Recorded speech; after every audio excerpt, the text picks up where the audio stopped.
I still remember the strange way my grandson looked at me that morning, the way his small hand tugged at my sleeve while his wide brown eyes filled with something too old, too heavy, for a 6-year-old boy. "Grandma, don't wear your red coat today," he whispered, as if someone might hear him and get angry about it. I laughed at first, brushing it off as one of those quirky kid moments, but something inside me tightened, a quiet pull in my chest, like a thread being tugged from somewhere deep. I asked him why, but he only pressed his lips together and shook his head, his little fingers sliding from my arm as he backed away like he had said too much. At the time, I thought nothing of it, or at least I pretended not to, because acknowledging the fear in his voice meant acknowledging the truth I'd been trying to outrun for years. Sometimes children feel danger long before adults do. I walked into my bedroom with the intention of picking out something else to wear, but when I reached the closet, the red coat practically glared at me from its hanger.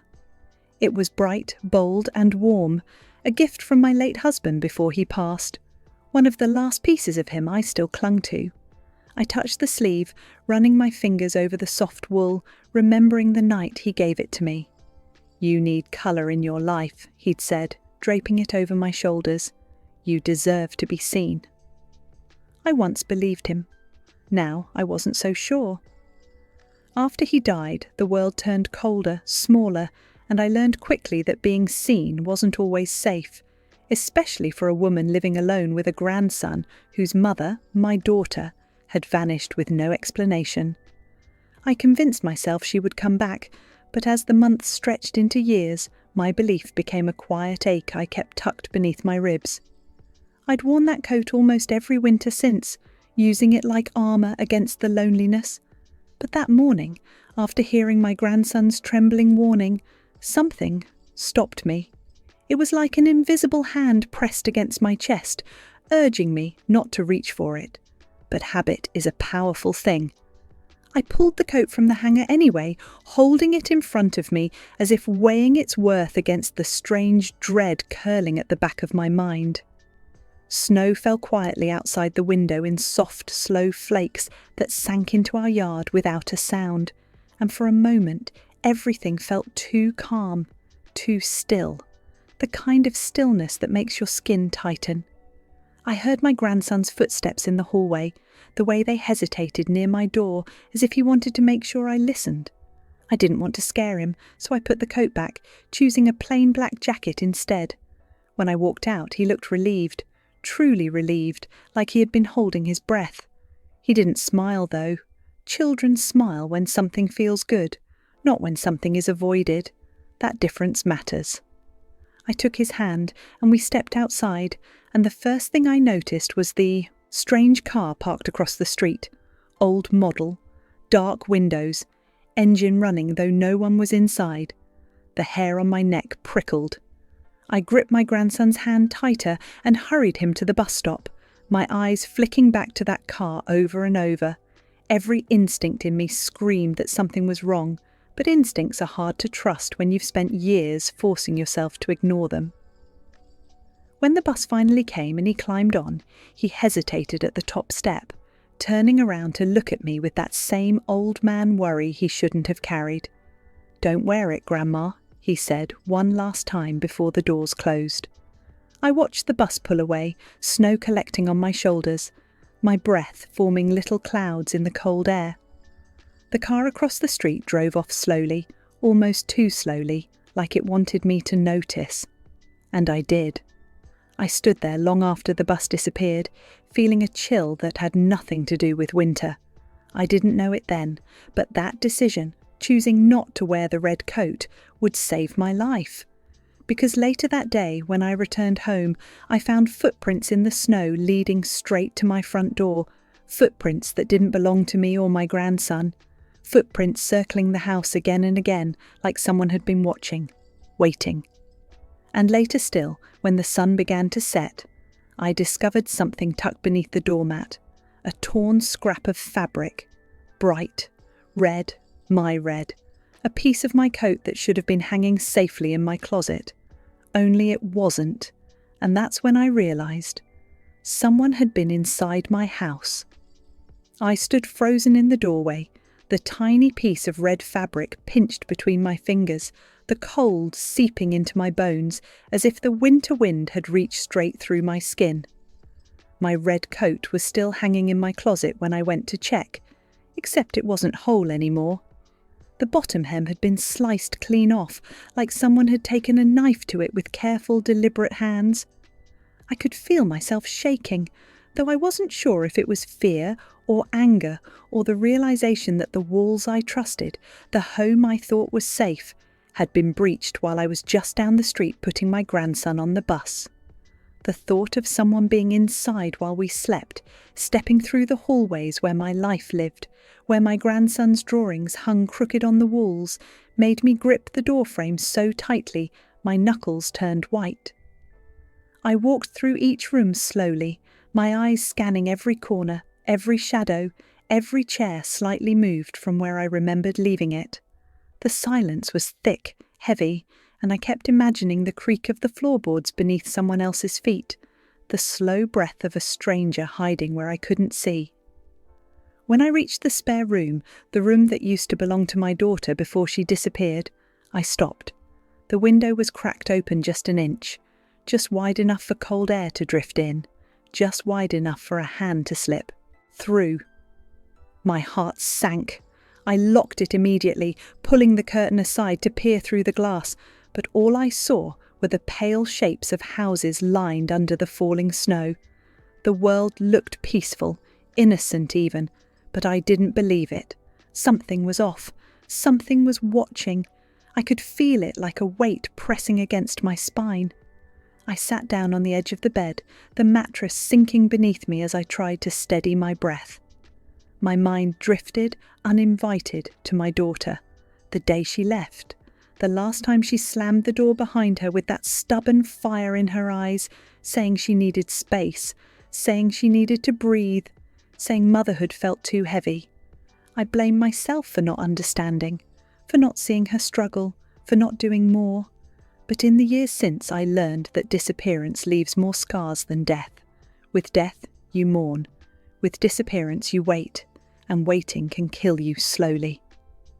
I pressed my palms against my eyes, forcing myself to focus on the present, because losing myself in the past wouldn't protect my grandson now. I needed answers. I needed to understand why someone had taken a piece of my coat, and why my grandson had known something was wrong before I did. That thought gnawed at me. Children don't warn their grandmothers about coats unless something or someone tells them to. And my grandson, he didn't make things up. After a few minutes, I stood again, grabbing my phone with the intention of calling the police, but I stopped before dialing. What would I even say? Someone cut my coat, left a piece under my doormat, and opened a window? They would dismiss me. They always did. After my daughter vanished, I called them for months, insisting something was wrong, that she'd never leave her child voluntarily. They told me she was an adult, and adults leave sometimes. They told me to wait. I'd been waiting for 3 years. No, the police wouldn't help. Not yet, maybe not ever. I locked every door, every window, checked them twice, sometimes 3 times. The house still didn't feel secure. It felt violated, like it had been touched in the dark by something uninvited. And as the day dragged on, every sound, the tick of the heater, the groan of the old pipes, the rustle of the pine trees outside, made me flinch. By the time my grandson got home from school, my nerves were frayed raw. He bounded through the door with the kind of easy innocence only children can manage, but the moment he saw my face, his smile faded. "Grandma, what happened?" I knelt in front of him, smoothing his hair back. "Sweetheart, why didn't you want me to wear the red coat?" He stiffened, completely, like a small animal sensing danger. His eyes darted toward the windows, the corners, the places where shadows gather. "He doesn't like it," he whispered. My heart stopped. "Who doesn't like it?" I asked, trying to keep my voice steady, but he shook his head violently. "I'm not supposed to say." I gripped his shoulders gently, trying not to show how badly my hands were trembling. "Honey, someone was in the house today. Someone touched my coat. I need you to tell me what you know." He swallowed hard, his throat bobbing like he was trying to force down something too big for him. "He said the red coat makes you glow." My breath hitched. "Who said that?" He hesitated, then whispered so faintly I barely heard it. "The man in the yard." My stomach clenched. "What man?" "The one who watches from the trees." A coldness spread through me that had nothing to do with winter. My grandson pulled away gently, walked to the living room window and pointed with a tiny trembling finger at the line of dark trees beyond our yard. "He's there," he said quietly. "He told me not to let you wear it because he wants the lady in the red coat to come outside. He's waiting for her." My blood ran ice cold because I realized something horrifying. The man wasn't after my house. He was after me. That night sleep wouldn't come. I lay awake listening to every creak and sigh of the house, every whisper of wind against the windows, every small shifting sound that could have been the walls settling or someone testing the locks. My grandson slept curled beside me because I couldn't bear the thought of him alone in the dark while some stranger watched us from the trees. I kept my arm wrapped protectively around him, feeling the soft rise and fall of his breath, each one reminding me of exactly what I had to protect. As hours passed, the sky outside the window deepened into a heavy shade of blue, the kind that swallows the world and leaves only shadows behind. My mind kept circling the same questions. Who was the man in the yard? How long had he been watching? Why my red coat? And why in God's name was my grandson the one he chose to speak to? Kids see things, hear things, feel things. Adults wave off as imagination. But this wasn't a fantasy. Someone had entered my home. Someone had taken a piece of the coat my husband gave me and left it beneath my doormat like a calling card, a message, a promise. I kept replaying my grandson's words. He wants the lady in the red coat to come outside. And each time I felt colder. I knew predators, manipulators, stalkers. I'd met enough bad men in my life to recognize the patterns: obsession, fixation, fantasy. And I knew that allowing myself to be lulled into a false sense of safety was the first mistake women like me often made. So sometime around dawn, when the faintest light slipped through the curtains and painted the ceiling in pale grey, I eased myself out of bed, careful not to wake the little boy pressed against me. I slipped into the hallway, closing the door behind me, and walked toward the spare room again. The air there still felt wrong, too still, too cold, like the intruder had left something behind that I couldn't see, an intention, a presence, a stain. I searched the room more thoroughly this time, moving furniture, checking the closet, running my hand along the window frame. When I pressed my fingers near the latch, something gritty rubbed against my skin. I looked down. Dirt, fresh dirt, as if someone had climbed in from the outside. My pulse hammered. I followed the trail. Tiny streaks of dark earth smeared faintly across the floorboards, leading to the closet door. I opened it slowly. Inside, everything looked normal at first glance. Boxes, old coats, forgotten toys. But when I knelt down, I saw it. A small piece of black tape stuck under the lowest shelf. I pulled it off, and attached to it was a tiny circular object. A camera lens. My breath caught like someone had grabbed my throat. I hurled it onto the floor, shaking, every instinct in me screaming that this was more than a stalker. This was a hunter. I rushed downstairs, checking every corner, every doorway again, but the house felt tainted, no longer mine. My phone buzzed suddenly, making me jump so violently I nearly dropped it. The screen lit up with a message from an unknown number. No words, just a photo. I tapped it open with trembling fingers. The image was dark, grainy, taken from a distance, but my blood froze when I recognized what it showed. Me, standing outside yesterday morning, in my yard, wearing the black jacket. But the angle of the photo, the angle was from the tree line. Someone had been close enough to capture my face clearly, close enough to watch me without my noticing. and beneath the photo was a single caption: "Wrong coat." I didn't realise I had begun to cry until a tear slid down my cheek, warm against the cold dread filling my chest. My hands shook so badly I nearly dropped the phone again. I didn't know what terrified me more, that he was watching in real time, or that he was angry I hadn't worn the red coat. Something told me the red coat wasn't just a fixation. It was part of a ritual, a pattern, something he wanted me to reenact. I thought about calling the police again, but the fear rose like a wall inside me. What if calling them made him escalate? What if he was close enough to hear the sirens before they arrived? What if he slipped inside again? My thoughts spiraled until I heard the sound of small footsteps on the stairs. My grandson stood halfway down, rubbing his eyes, his hair sticking up in that messy way that always made him look vulnerable. Too vulnerable for a world with people like this man in it. "Grandma?" he murmured, still sleepy. "Why are you up?" I forced a smile, wiping my face quickly.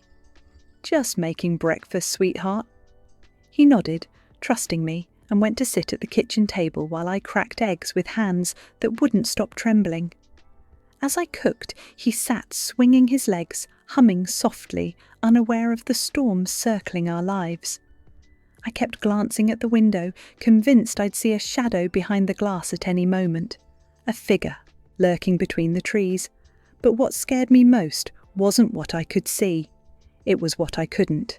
Because whoever this man was, he wasn't just watching us. He was waiting for me to put on that red coat, waiting for me to step outside, waiting for the moment he believed belonged to him. And deep down, I knew something awful. Something I didn't want to admit even to myself. This wasn't random. This had something to do with my daughter. I couldn't shake the feeling that my daughter's disappearance and the man in the trees were connected, even though I had spent years convincing myself her absence was her own choice, not the result of something darker. But the more I mulled over the man's fixation on the red coat, the more an old memory began clawing its way back to the surface. A memory I had buried so deeply I almost believed it had never happened. It was a winter night, 2 weeks before she vanished, when she came home shaking, pale, eyes darting to the windows as if someone had followed her. She wouldn't tell me what happened, just kept whispering, "He won't stop," as she curled into herself on the couch. In the chaos of raising a child and balancing work, I chalked her fear up to anxiety, exhaustion, the stress she carried like a weight around her neck. But what if I had been wrong? What if she had been running from someone? And what if that someone was now looking at me the same way he once looked at her? I was washing dishes when the weight of that thought settled fully on me, the warm water running over my shaking hands.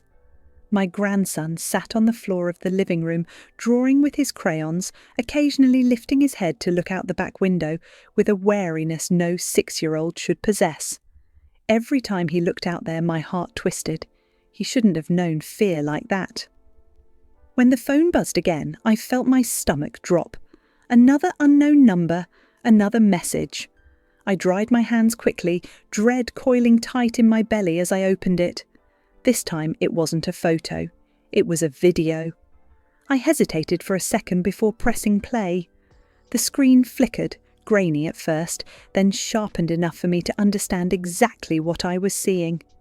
It was the inside of my closet, the one in my bedroom. The footage showed the red coat hanging there, steady, silent. The camera wasn't moving, but the faint sound of breathing, slow, heavy breathing, filled the audio. The breathing wasn't mine, it wasn't my grandson's, it was a grown man's. And he wasn't far. My chest tightened as if invisible fingers were curling around it. My blood felt cold. I muted the video immediately and turned off the screen, terrified the sound might wake my grandson, or worse, let the man know I was watching. The reality hit me all at once, a brutal punch to the gut. He had placed cameras inside my home. Not one, multiple. He had been near enough, bold enough, confident enough to walk into my bedroom and record, himself in the dark, inches from my belongings. He wanted me to know he could. I felt violated in a way that made me want to tear the house apart piece by piece. My legs nearly buckled as I gripped the counter, steadying myself. I needed help, but who could I trust? The police had dismissed me before. My neighbours were kind but oblivious. And my daughter might be gone because this man had been stalking her first. I walked to the living room, trying to keep my movements calm, not wanting to alarm my grandson. "Sweetheart," I said gently, my voice thinner than I wanted it to be. "We're going to play a little game, okay?" He looked up at me with curious eyes. "What game?" "We're going to pack a bag, just a small one, only your favourite things, and then we're going to go somewhere fun for a few days." His face lit up, relieved to see something that didn't involve fear. "Like a trip?" "Exactly," I said, forcing a smile. "A trip." He jumped up immediately and ran to his room, excited, blissfully unaware of the true reason behind my sudden idea. I stayed behind the corner of the hallway and peeked slowly at the back window, only to see it again. The outline of a figure standing in the shadows between the pine trees, not moving, not shifting, just watching. His presence felt wrong in a way that made my skin crawl, like he wasn't just a person, but something obsessed beyond reason. I closed the curtains with trembling fingers, then hurried upstairs to pack. As I reached my bedroom, I felt a chill sweep over me, colder than the winter air outside. The red coat was gone. My breath hitched so sharply it hurt. I looked everywhere, in the closet, behind the door, under the bed, but the coat had vanished. In its place, on the closet floor, was a note scribbled in uneven handwriting that made my stomach twist. She wore it too. My hands shook uncontrollably as I picked it up. The room swayed for a moment as the truth slammed into me. I wasn't imagining the connection. My daughter had been targeted. My daughter had been watched. My daughter had been hunted. And now the same man had turned his attention to me. I clutched the note, feeling the paper soften under the pressure of my sweaty palms. He had been here again. Inside my room, close enough to breathe on my belongings. Close enough to take something precious from me. A floorboard creaked behind me, the old wood groaning softly, and my heart seized. I spun around so fast I nearly stumbled. Nothing. No one. But fear has weight, and in that moment it felt like the walls were closing in. I scooped up my grandson's backpack from the hallway and rushed into his room. "We're leaving now," I said, my voice shaking. He nodded, trusting me completely. I grabbed my keys and ushered him toward the front door, but as I opened it, a gust of freezing wind hit us, carrying something that wasn't there before. My red coat. It lay neatly folded on the porch, snowflakes gathering on the bright fabric like tiny droplets of ice. And beside it, written in the snow with a finger, were 3 chilling words. "Put it on." For a long moment I just stared at the red coat lying on the porch, the bright fabric burning against the pale snow like a warning flare, or a trap laid out with precision. My grandson clutched my hand tighter, sensing the fear I tried desperately to hide. The wind howled through the trees, carrying the faint smell of pine and something sharper. Metallic, almost like blood. My throat tightened. I wanted nothing more than to run, to scoop him into the car and drive until the earth ran out beneath us. But I knew deep down that if I turned my back and fled, the man watching us would follow. He wouldn't stop simply because I refused to play his game. Predators don't lose interest. They evolve their tactics. And something told me this man wasn't used to losing. I squeezed my grandson's hand and forced myself to breathe. "Get in the car," I whispered urgently. "Don't look around. Don't stop." His eyes widened, but he obeyed, running the short distance across the porch and jumping into the back seat. I kept my eyes on the tree line, scanning every dark shape, every shifting shadow between the branches, searching for the figure that had haunted us for days. My heartbeat pounded in my chest, each thump echoing in my ears like a countdown. When I reached the porch steps, I hesitated. The coat lay directly in my path, perfectly smooth, perfectly arranged, as if placed by hands that trembled with excitement. I didn't want to touch it. Even looking at it made my skin crawl. But as I stared, a sinking truth dawned on me. If I left it behind, he'd know I was running. And if he knew I was running, he might chase us before we even made it to the end of the street. So with shaking fingers, I bent down and picked up the coat. It felt colder than snow should have made it, as if it had been held outside by someone whose touch drained warmth. I gripped it tightly and hurried to the car, throwing it into the passenger seat and locking the doors the moment I climbed in. My grandson's small voice trembled from the back. "Grandma, is he here?" I couldn't lie, not anymore. "Yes," I whispered, "but we're leaving now." The engine roared to life, louder than I expected, and I pulled out of the driveway faster than I should have. As we sped down the street, I stared into the rearview mirror, bracing to see a figure step out from behind the trees and watch us go. But there was nothing. Only stillness. Only the dark, quiet woods swallowing their secrets again. I drove without a destination, choosing roads at random, taking sharp turns, watching the mirrors obsessively, searching for headlights that might be following.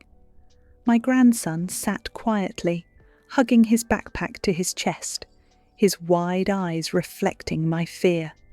The town blurred past us, empty, streets, shuttered shops, the gas station with its flickering sign, until we reached the edge of the highway. I considered taking it, disappearing into the long stretch of road that could lead to anonymity. But something in my chest pulled me back from that thought. Running blindly wasn't safety, it was desperation, and desperation made people predictable. I needed a place he wouldn't expect. I needed time. I needed answers. "We're going to your great-aunt's cabin," I said quietly, turning onto the old road that led toward the mountains. My aunt had passed years ago, leaving the cabin empty, untouched, forgotten. No one knew about it except me. It felt like the only place left where he couldn't follow, at least not immediately.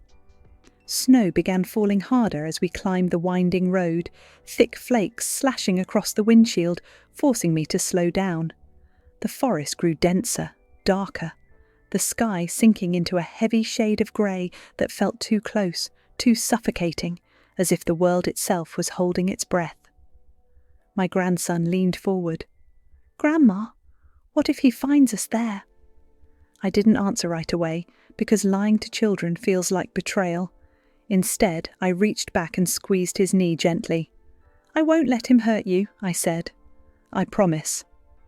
As the words left my mouth, the phone buzzed again. A sharp, violent jolt ripped through me. My grandson flinched. I reached for the phone slowly, afraid of what I'd see.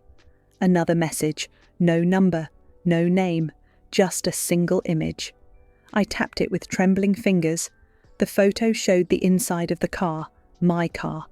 The view was taken from the back seat, directly behind where my grandson sat. My entire body went cold. My mind splintered into panic, my eyes flicking wildly to the rearview mirror, even though I could see him safe, sitting exactly where he was supposed to be. But the picture was taken minutes ago, while he was in the car, while I was driving, and beneath the image was a single line. "You forgot something." My breathing fractured. I scanned the seats, the floor, the passenger side. Nothing. Nothing except the red coat resting beside me like a living thing. I grabbed it and threw it into the back seat out of instinct, as if distance alone could break whatever hold it had on our lives. But as I did, something fell from inside one of the pockets. A photograph. Old. Weather-worn. I picked it up with trembling hands and felt the world tilt violently. It was my daughter, standing in the snow, wearing the red coat, and behind her, half shrouded by the trees, was a man, the same figure my grandson described, the same shadow watching us now, the same nightmare that had stolen her. My grip tightened, crinkling the edge of the photo. My daughter hadn't just left, she had been taken, and now he wanted me. I don't remember the last miles of the drive, only the pounding of my heartbeat, the tremble in my hands on the steering wheel, and the way The trees seemed to lean closer with every twist of the road, as if they were listening. My grandson held the crumpled coat in his lap like he was afraid to touch it, but more afraid to let it go. The photo of my daughter sat on the dashboard, the edges fluttering with each bump, her frozen smile cutting through me like a blade. At last, the cabin appeared between the pines, dark and small, its roof heavy with snow. A sanctuary once, now just another place to hide. I parked as close to the door as I could, scanning the woods for movement. Nothing but silence. I hurried my grandson inside, locking the door twice, checking windows, checking corners, unable to stop the frantic rhythm inside me. The cabin smelled of dust and cold wood, but at least it felt untouched, unobserved, or so I prayed. My grandson sat on the threadbare couch, hugging his knees, watching me with those painfully intelligent eyes. "Grandma, are we going to be okay?" he asked, voice small enough to break me open. I knelt beside him, brushing his hair back gently. "We are," I said, though the words felt heavy, uncertain. "I'm going to keep you safe." I promised it like a vow carved into bone, but the fear inside me twisted harder with every second. I stood and grabbed my phone, scrolling through old messages, old photos, old fragments of the daughter I had lost. One picture stopped me cold, one I hadn't seen in years, my daughter on her 17th birthday, wearing the red coat. The coat had never been mine first, it had been hers. I pressed my hand to my mouth as a horrible thought hit me. Had he mistaken me for her? Or had he moved on to his next obsession, me, because she was gone? A sudden crash against the cabin wall made both of us jolt violently. My grandson screamed, scrambling into my arms as I clutched him tight, my breath coming in sharp, shallow gasps.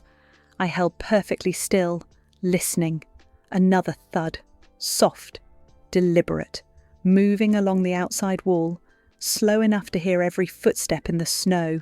He had followed us. Somehow, he had followed us into the mountains. "Grandma," my grandson whispered, burying his face into my shoulder. I saw him, outside, when we drove up. He was behind the tree. My blood turned to ice. There was no time to think. I grabbed an old fireplace poker with one hand and my grandson's wrist with the other, pulling him toward the tiny bedroom at the back of the cabin. I shoved him inside. "Get under the bed. Don't come out until I tell you. Don't make a sound." His eyes welled with tears. "Grandma, do it," I said, voice breaking. "Please." He crawled under just as another thud struck the wall, closer this time, too close. I shut the bedroom door and stood in the centre of the cabin, the poker trembling in my grip. The silence stretched thin like a wire. Then came a sound I will never forget.